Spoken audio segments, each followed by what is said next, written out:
അങ്ങനെ ICC champions ട്രോഫിയുടെ ആദ്യത്തെ മത്സരം പാകിസ്ഥാൻ നല്ല വൃത്തിയായിട്ടും വെടിപ്പായിട്ടും ഭംഗിയോടും കൂടി കിവീസിനോട് അങ്ങ് തോറ്റു പണ്ടാറടങ്ങിയിട്ടുണ്ട്.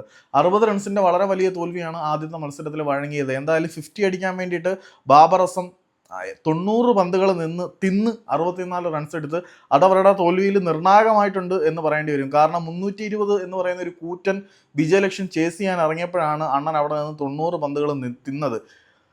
അപ്പം ബാക്കിയുള്ളവരുടെ കോൺട്രിബ്യൂഷൻ വലുതായിട്ടൊന്നും പറയുന്നില്ല. 64 റൺസ് എടുത്ത പുള്ളി ആണ് ടോപ്പ് സ്കോർ എന്ന് പറയാൻ പറ്റത്തില്ല. കാരണം എന്താണെന്ന് വെച്ചാൽ നമ്മുടെ കുശീൽ ഷാവും 69 റൺസ് എടുത്തിട്ടുണ്ടായിരുന്നു. ബാക്കിയുള്ളവരുടെ ഒന്നും കോൺട്രിബ്യൂഷൻസിനെ കുറിച്ച് എടുത്ത് പറയാതിരിക്കുന്നത് തന്നെയായിരിക്കും നല്ലത്. കിവീസിന് വേണ്ടിയിട്ട് നമ്മുടെ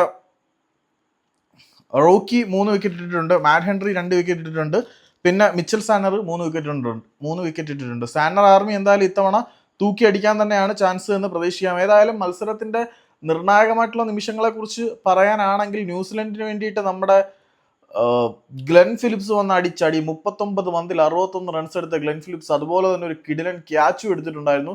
ഇന്നത്തെ മത്സരം എന്തായാലും ഗ്ലെൻ ഫിലിപ്സ് സ്വന്തം പേരിൽ എഴുതി ചേർത്തു എന്ന് വേണമെങ്കിൽ പറയാം. ന്യൂസിലൻഡിന് വേണ്ടിയിട്ട് ലാന്തം സെഞ്ചുറി അടിച്ചു, അതുകൂടാതെ വില്ലിയങ്ങും സെഞ്ചുറി അടിച്ചിട്ടുണ്ടായിരുന്നു. കൂടുതലൊന്നും പറയാനില്ല. ഈ മത്സരത്തിൽ കമന്റേറ്റർമാരെല്ലാം പാകിസ്ഥാന്റെ പ്ലേയേഴ്സിനെ നല്ല രീതിയിൽ തന്നെ ആക്ഷേപിച്ചിട്ടുണ്ട്. വഖാർ യൂനിസ് ഒക്കെ അവരുടെ സ്വന്തം ബോളിംഗ് ഡിപ്പാർട്ട്മെന്റിനെ നല്ല രീതിയിൽ ആക്ഷേപിച്ച് ഒട്ടിച്ചു വിട്ടിട്ടുണ്ട്. കാരണം നിങ്ങളൊരു 5 സ്റ്റാർ നിലവാരം അർഹിക്കുന്ന ബോളിംഗ് യൂണിറ്റ് ഇല്ല എന്ന് മത്സരത്തിന് ശേഷം വഖാർ യൂനിസ് തുറന്നു പറഞ്ഞിട്ടുണ്ട്. പാകിസ്ഥാൻ ടീമിനെതിരെ വളരെ രൂക്ഷ വിമർശനവുമായിട്ട് പഴയ പാകിസ്ഥാൻ താരങ്ങൾ എല്ലാവരും വന്നിട്ടുണ്ട്. അപ്പം ഇന്നും കൂടെ ഉഴപ്പായിരുന്നു, നാളെ മുതൽ സെറ്റാക്കാം.